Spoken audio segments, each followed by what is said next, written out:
3, 2, 1 start. अध्यक्ष महोदय, हमारे और समूचे देश के लिए आज का दिन बड़ी दुखद स्मृतियों का दिन है। हम लोग यहाँ पर स्वर्गीय प्रधानमंत्री लाल बहादुर शास्त्री जी की याद में श्रद्धांजलि अर्पित करने के लिए इकट्ठे हुए हैं, जिन्होंने 35 वर्ष पहले देश की सेवा में अपना जीवन बलिदान किया था। शास्त्री जी का व्यक्तित्व प्रशांत एवं महान था।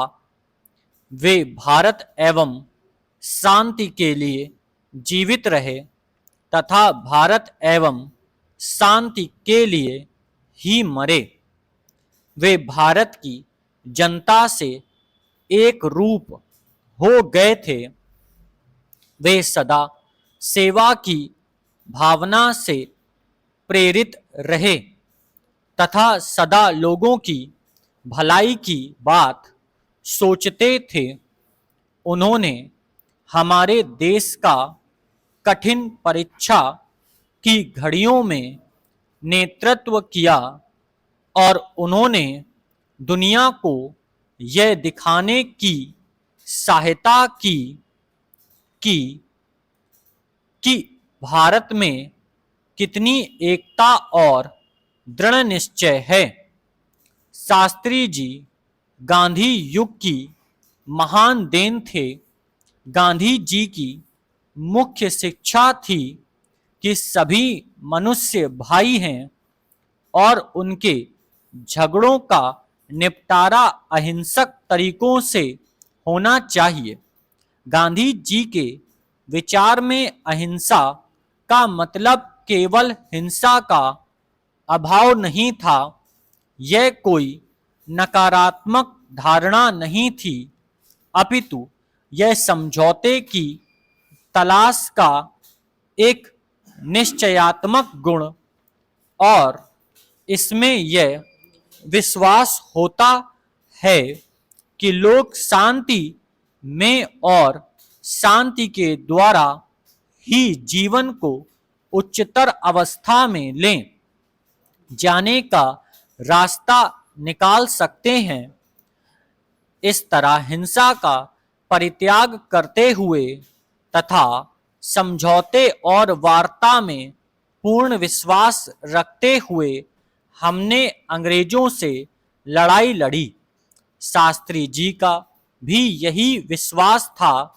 जैसा कि मैंने पहले कहा, वे न केवल इसके लिए जिए अपितु इसी के लिए उन्होंने अपना जीवन बलिदान कर दिया।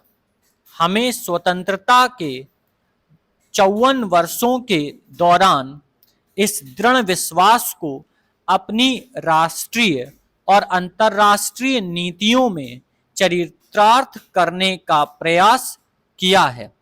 वैदेशिक नीति में हमने हमेशा युद्ध के बिना झगड़ों के निपटाने की वकालत की है।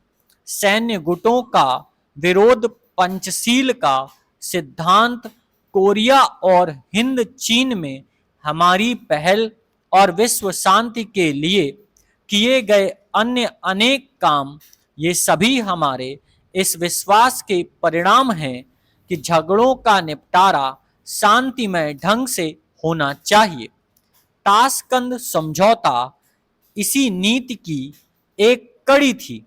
शास्त्री जी ने वहां जो कुछ किया वह भारत के लिए नया नहीं था।